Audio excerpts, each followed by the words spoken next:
છોટાઉદેપુર તાલુકાના મલાજા ગામે પ્રાથમિક આરોગ્ય કેન્દ્રનું ખાતમુહૂર્ત ધારાસભ્ય રાજેન્દ્રસિંહ રાઠવાના હસ્તે કરવામાં આવ્યું છે।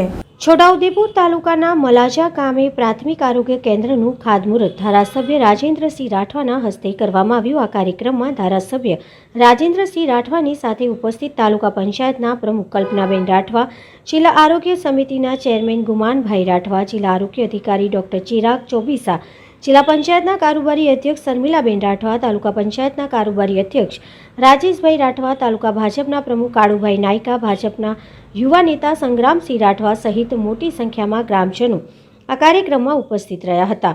મલાજા ગામે પ્રાથમિક આરોગ્ય કેન્દ્ર 1,60,00,000ના ખર્ચે બનશે। આ વિસ્તારના લોકોની માંગણીને ધ્યાનમાં લઈને આ ખાતમુહૂર્ત કરવામાં આવ્યું હતું, જેને લઈને ગ્રામજનોમાં પણ ખુશીનો માહોલ જોવા મળ્યો હતો। છોટાઉદેપુર તાલુકાના મલાજા ખાતે પ્રાથમિક આરોગ્ય કેન્દ્ર 1,60,00,000ના ખર્ચે આજે ખાતમુહૂર્ત કરવામાં આવ્યું।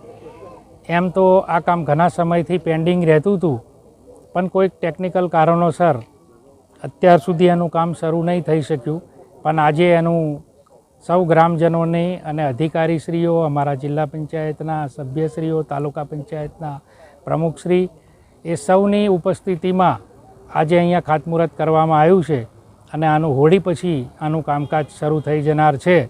એટલે આજે આ ખૂબ મોટી સંખ્યામાં ગ્રામજનો અહીંયા હાજરી આપી તેમનો આભાર માનું છું।